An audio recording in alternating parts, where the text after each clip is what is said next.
असं वर्णन साऱ्या धर्मग्रंथांमध्ये आहे की शक्तीचं जागरण जेव्हा होतं तेव्हा आपल्या दोन्ही तळी हातातून आणि टाळोबापासून चैतन्य लहरीची झाली या त्याच चैतन्य लहरी जरीनं मातीतूनही राहतात आणि प्रत्येक स्वयं आता असं झालं आहे विषय की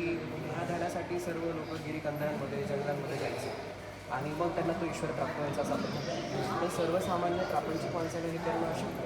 कारण हे आपण आपला संसार सोडून तर इकडे मागे जाऊ शकत नाही मग परमपूज्य श्री माताजींनी एक अशी टेक्निक किंवा अशी एक मेथड आपण म्हणू शकतो ज्याने एकदम सहजात या शक्तीचं जागरण होतं आणि आता ती वेळ आली या शक्तीचं जागरण व्हावं तुम्हाला तुमचं आध्यात्मिक उत्थान प्राप्त व्हावं तुम्हाला जर इच्छा असेल तर मी 5-10 मिनिटात ह्याविषयी माहिती सांगेल तुम्ही याचे अनुभवही घेऊ शकता